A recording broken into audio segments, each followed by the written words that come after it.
আসসালামু আলাইকুম রহমতুল্লাহি ওবরকাতুহু। সম্মানিত দর্শক, বাংলাদেশের রাজনীতিতে যে জটিলতা তৈরি হয়েছে এবং যেভাবে একটার পর একটা সমস্যা দেখা দিচ্ছে এবং একটি সম্ভাবনার সঙ্গে একটি দুর্ঘটনা, একটি রাজনৈতিক দলের সঙ্গে অপর রাজনৈতিক দলের, ব্যক্তির সঙ্গে অপর ব্যক্তির যে সংঘাত এবং সংঘর্ষ অনিবার্য হয়ে পড়েছে, যেভাবে আমাদের সাধারণ মানুষের যে জনজীবন একটার পর একটা অশনির সংকেত দেখা দিচ্ছে, জনজীবন পরিচালনা করার যে সূচকগুলো রয়েছে, অন্ন, বস্ত্র, বাসস্থান, চিকিৎসা, প্রায় সব ক্ষেত্রেই মানুষ ক্রমশ দারিদ্রতার দিকে এগোচ্ছে।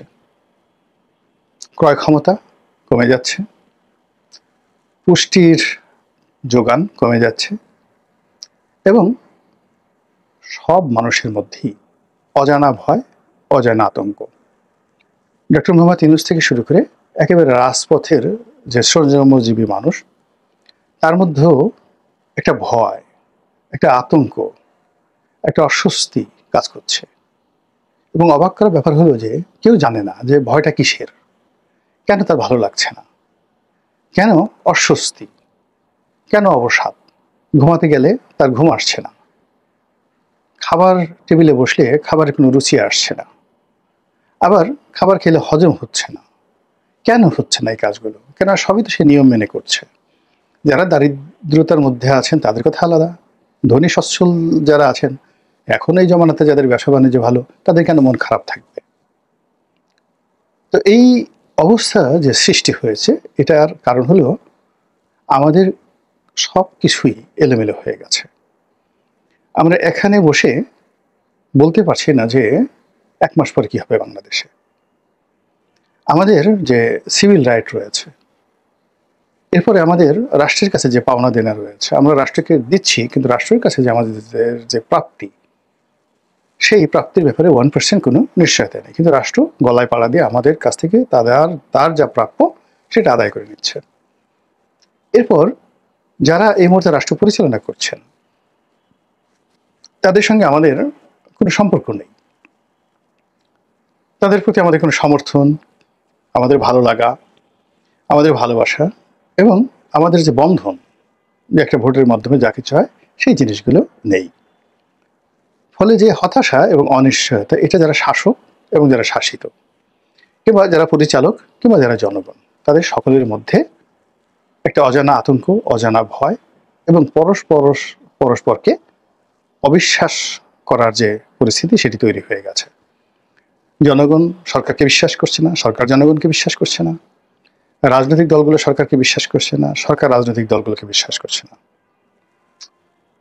রাজনৈতিক দলগুলো জনগণের প্রতি নির্ভর করতে পারছে না, আর জনগণও রাজনৈতিক দলগুলোর প্রতি নির্ভর করতে পারছে না। এটা হলো আজকের দিনের সবচেয়ে নির্মম এবং রূঢ় বাস্তবতা। তো সেই অবস্থাতে বাংলাদেশের সবচেয়ে যে বৃহৎ রাজনৈতিক দল এবং সবচেয়ে জনপ্রিয় দল বিএনপি, আওয়ামী লীগ চলে যাওয়ার পরে সংগতির কারণে বিএনপির জনপ্রিয়তা এবং তাদের যে ব্যাপ্তি, এটা বেড়ে গেছে। তো তারা রাষ্ট্র ক্ষমতায় আসবে, রাষ্ট্র পরিচালনা করবে, দেশ পরিচালনা করবে, এটা তো আমরা সেই 2024 সনের পুরোটা সময় ধরে চোখ বুজে বলে দিয়েছি। কিন্তু 2025 সনের জানুয়ারি থেকে এই সম্ভাবনা ক্রমশ ফিকে হওয়া শুরু করেছে। আমাদের মধ্যে সন্দেহ দেখা দিয়েছে এবং এই সন্দেহ আরও দিনকে দিন প্রবল থেকে প্রবলতর হচ্ছে। এর কারণ হলো বিএনপি যে বিজয়ী দল বা বিজয়ী হবেন তারা, এর লক্ষণ হিসেবে আমরা যেটা দেখব সেটা হলো তাদের প্রতি মানুষের ভালোবাসা, তাদের প্রতি মানুষের নির্ভরতা, যোগাযোগ এবং তাদেরকে কেন্দ্র করে মানুষের সৌজন্য প্রদর্শন, ভদ্রতা প্রদর্শন, এটি থাকবে তুঙ্গে। কিন্তু সেই জিনিসটি কিন্তু এখন হচ্ছে না। বিএনপির সঙ্গে প্রায় সবাই বিরোধে জড়িয়ে পড়েছে। যে আমাদের সঙ্গে বিএনপি বিরোধ, কিংস পার্টি যেগুলো রয়েছে তাদের সঙ্গে বিএনপির বিরোধ, এরপর ইসলামী দলগুলো, হেফাজত ইসলামী, তাদের সঙ্গে বিএনপির বিরোধ, চরমনায়ের পীর সাহেবের যে দল ইসলামী আন্দোলন, তাদের সঙ্গে বিরোধ রয়েছে। তাহলে কি হচ্ছে? বিএনপি সম্পূর্ণ একক একটি দল আবার অন্যদিকে ছোট ছোট রাজনৈতিক দল যারা রয়েছেন, এরকম 20 থেকে 25, এর মধ্যে অতি সম্প্রতি প্রতিষ্ঠিত হয়েছে এমন দলও রয়েছে। এই দলগুলো বার্গেনিং করছে, বিএনপির সঙ্গে বার্গেনিং করছে, জামাতের সঙ্গে করছে, এনসিপির সঙ্গে বার্গেনিং করছে। এবং এ সকল বার্গেনিং করার ক্ষেত্রে তারা ক্রমশ তাদের রেট বাড়িয়ে নিচ্ছে। তারা যাদের সাথে আলোচনা করছে টাকা নিচ্ছে, তাদের যে লজিস্টিক সাপোর্টগুলো তারা নিচ্ছে, তারপর তাদের পক্ষে কথাবার্তা বলছে, আবার একটু পরে প্রতিপক্ষের নিকট থেকে কিছু নগদ নারায়ণ পাওয়ার পর আবার তারা তাদের সেই বক্তব্য ভুলে যাচ্ছে, নতুন করে বক্তব্য দিচ্ছে।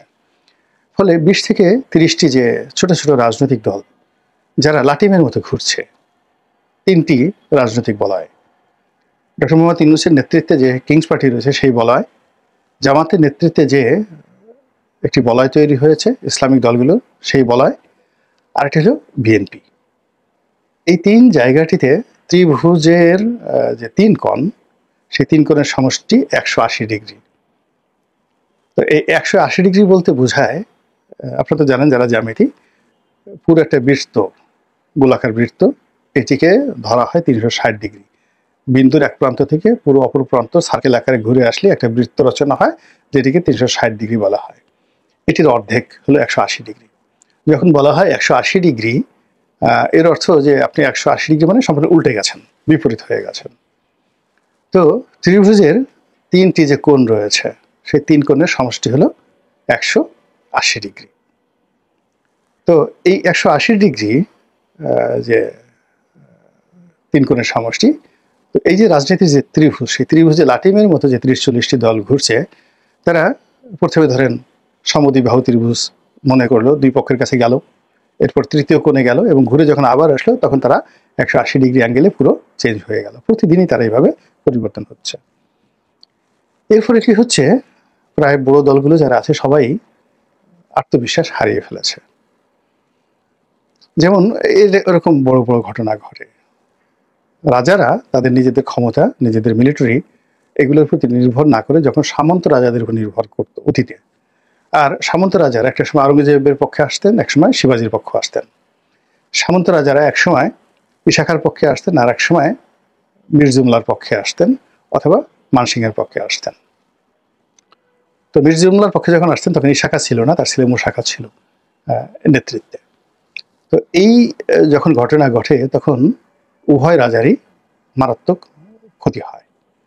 তো এক্ষেত্রে বিএনপি তার নিজস্ব শক্তির উপর নির্ভর না করে সে যখন বন্ধু খোঁজার নামে এরকম হকার পার্টি বা হকার লীগ তাদের পিছিয়ে পিছিয়ে ঘুরছে এবং সেখানে যাকে বলা হয় শ্রম দিচ্ছে, সময় দিচ্ছে, কিন্তু টাকা দিচ্ছে না, অথবা সময়ও দিচ্ছে, শ্রম দিচ্ছে, আবার কিছু টাকাও দিচ্ছে, কিন্তু তারা যখন তার চেয়ে বেশি টাকা অন্য জায়গা থেকে পাচ্ছে মুহূর্তের মধ্যে সেগুলো ভুলে যাচ্ছে। আবার বিএনপি নতুন করে তাদেরকে দাবিদারি করা শুরু করে দিয়েছে। এর ফলে বিএনপির যে নিজস্ব যে স্ট্রেংথ, যে ক্ষমতা, সাংগঠনিক ক্ষমতা, এটা দিনকে দিন কমে যাচ্ছে। কমে যাওয়ার ফলে আপনি দেখুন এখন এই সময়টিতে মে মাসের মাঝামাঝি সময়, এরপরই জুনে গিয়ে শুরু হবে পবিত্র ঈদুল আজহা, এরপরে শুরু হবে বর্ষাকাল। তো রাজনীতি আর নেই এবং বিএনপি যে জিদ ধরেছে ডিসেম্বর মাসে নির্বাচন, সেই নির্বাচন ডিসেম্বরে এখন যে পরিস্থিতি চলছে, অলৌকিক যদি কিছু না ঘটে ডিসেম্বরে নির্বাচন হবে না। আর ডিসেম্বরে যদি নির্বাচন না হয়, এই যে বিএনপির যে লোকগুলো নিজেদের মানে মধ্যে কথাবার্তা বলে তাদের একটা আত্মবিশ্বাস তৈরি হয়ে গেছে যে যেভাবে হোক না কেন তারা এই সরকারকে ডিসেম্বরের মধ্যে নির্বাচনে বাধ্য করতে পারবে এবং সরকার তাদের ধাক্কা 5 মিনিট সহ্য করতে পারবে না। তারা যেভাবে এনসিপির ধাক্কা সহ্য করতে পারে না, তারা যেভাবে ছাত্রদের ধমক সহ্য করতে পারে না, যে ইচ্ছা সে তাকে বলা হয় যমুনা অবরোধ করতে পারে। তো এই বিশ্বাসটা চির ধরেছে বিএনপির অতি সম্প্রতি। এর কারণ হলো যমুনার সামনে তারাই যেতে পারে যমুনার মালিক যাদেরকে আশা করে ওখানে যাওয়ার অনুমতি দেয়, আর যমুনার মালিক যাদেরকে প্যাদানি দিতে চায় তাদের অবস্থা কি হয়। অতি সম্প্রতি একটি বিশ্ববিদ্যালয়ের শিক্ষার্থী এবং শিক্ষক সম্মিলিতভাবে সেখানে গিয়ে কী ধরনের নাজেহালের শিকার হয়েছেন তা আমরা অতি সম্প্রতি সেটা দেখেছি। তো কাজেই বিএনপি যদি রাজপথে এই মুহূর্তে নামে নির্বাচনের দাবিতে যদি তারা আন্দোলন শুরু করে, তাহলে শেখ হাসিনার জমানাতে তাদের উপর যে জুলুম এবং অত্যাচার চলেছে তার চেয়ে দ্বিগুণ জুলুম এবং অত্যাচার তাদের উপর শুরু হয়ে যাবে। আর শেখ হাসিনার জামানাতে তাদের দৌড় দেওয়ার, আন্দোলন করার, পালানোর যে দক্ষতা ছিল সেটা এই জমানাতে এসেই গত 7-8 মাসে তার অলস হয়ে গেছে। অনেকের শরীরে মেদ জমেছে, অনেকে স্থূল হয়ে গেছেন, অনেকে শরীর ছেড়ে দিয়েছে অনেকের, ফলে তারা পালাতেও পারবেন না, ঝুঁকি নিতে পারবেন না। দ্বিতীয়ত হলো দলের মধ্যে যারা ইতিমধ্যে টাকা পয়সার মালিক হয়েছেন, চাঁদাবাজি করেছেন, দুর্নীতি করেছেন, তারা যে কোনো মূল্যে সরকারের সঙ্গে নেগোসিয়েশন করার জন্য, এমনকি এনসিপিতে জয়েন করে তাদের হাতকে শক্তিশালী করার জন্য তারা বিএনপি সর্বনাশ ঘটাবেন। ফলে আপাত যে পরিবেশ এবং পরিস্থিতি তৈরি হয়েছে তাতে করে মনে হচ্ছে যে সময়টা এখন বিএনপির ভালো যাচ্ছে না, এবং এটি সহসা ইউটার্ন করে বা 180 ডিগ্রি অ্যাঙ্গেলে বিএনপির জন্য একটি শুভ পরিণয় বয়ে নিয়ে আসবে, এরকম কোনো লক্ষণও কিন্তু দেখা যাচ্ছে না। অন্যদিকে বিএনপি যারা প্রতিপক্ষ তারা যদি বিজয়ী হয়, সেটা সরকার হোক বা জামাতি হোক, তো সেই ক্ষেত্রে বিএনপির উপর যে দুর্ভোগ এবং দুর্দশা, সেই দুর্দশা অতীতের যে কোনো সময়ের চেয়ে বেশি হবে এবং বিএনপির কষ্ট বাড়বে। কাজেই বিএনপির হাতে কিন্তু সময় খুব অল্প, ভীষণ রকম অল্প ইউটার্ন নেওয়ার এবং সকল কিছু তাদের নিয়ন্ত্রণে নিয়ে আসার। বিএনপি যদি মনে করে যে বিধাতা তাদেরকে তৈরি করেছে শুধুমাত্র সুযোগ দেওয়ার জন্য, যেভাবে শহীদ প্রেসিডেন্ট জিয়াউর রহমান আল্লাহর পক্ষ থেকে সুযোগ পেয়েছিলেন, যেভাবে বেগম খালেদা জিয়া 1991 সনে আল্লাহর পক্ষ থেকে সুযোগ পেয়েছিলেন, এবার হয়তো তারেক রহমান সাহেব বাংলার সিংহাসন পরিপূর্ণভাবে কণ্টক মুক্ত করে তারপরে শেষে স্পেশাল চার্টার প্লেনে করে তাকে এনে বাংলার সিংহাসনের প্রধানমন্ত্রী রূপে বসিয়ে দেবে।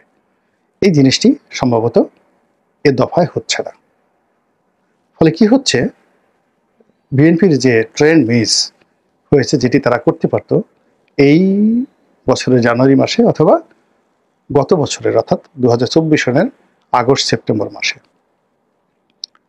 অর্থাৎ আগস্ট সেপ্টেম্বর মাসে প্রকৃতি তাদেরকে যে সুযোগ দিয়েছিল এবং 2025 সনের জানুয়ারি মাসে প্রকৃতি তাদেরকে যে সুযোগ দিয়েছিল, সেই সুযোগটি তারা আসলে কাজে লাগাতে পারেনি। কাজে না লাগিয়ে তারা যে কাজগুলো করছে, সেই কাজগুলোর পরিণতি এখন তাদের মাথার উপরে বিরাট বোঝা হয়ে দেখা দিয়েছে, শরীরে কলঙ্ক হয়ে দেখা দিয়েছে, এবং এগুলো মোকাবেলা করে তারপরে বিজয়ের লক্ষ্যে কাঙ্ক্ষিত মাকামে পৌঁছানো সত্যিকার অর্থে কঠিন এবং দুরূহ একটা বিষয়। বিএনপি একটি প্রাজ্ঞ দল, তারা অবশ্যই ঘাত প্রতিঘাত মোকাবেলা করে এসেছে, এবং আমি একজন বিএনপির সাধারণ কর্মী হিসাবে যতটুকু আমার কাছে মনে হয়েছে যে বাস্তবতা বিএনপির নেতা কর্মীদেরকে বোঝা উচিত, জানা উচিত এবং নিজেদের মধ্যে আলাপ আলোচনা করা উচিত। এই জন্য আলোচনার একটি দ্বার খুলে দিলাম মাত্র। আল্লাহ আমাদের সবাইকে হেদায়েত দান করুন।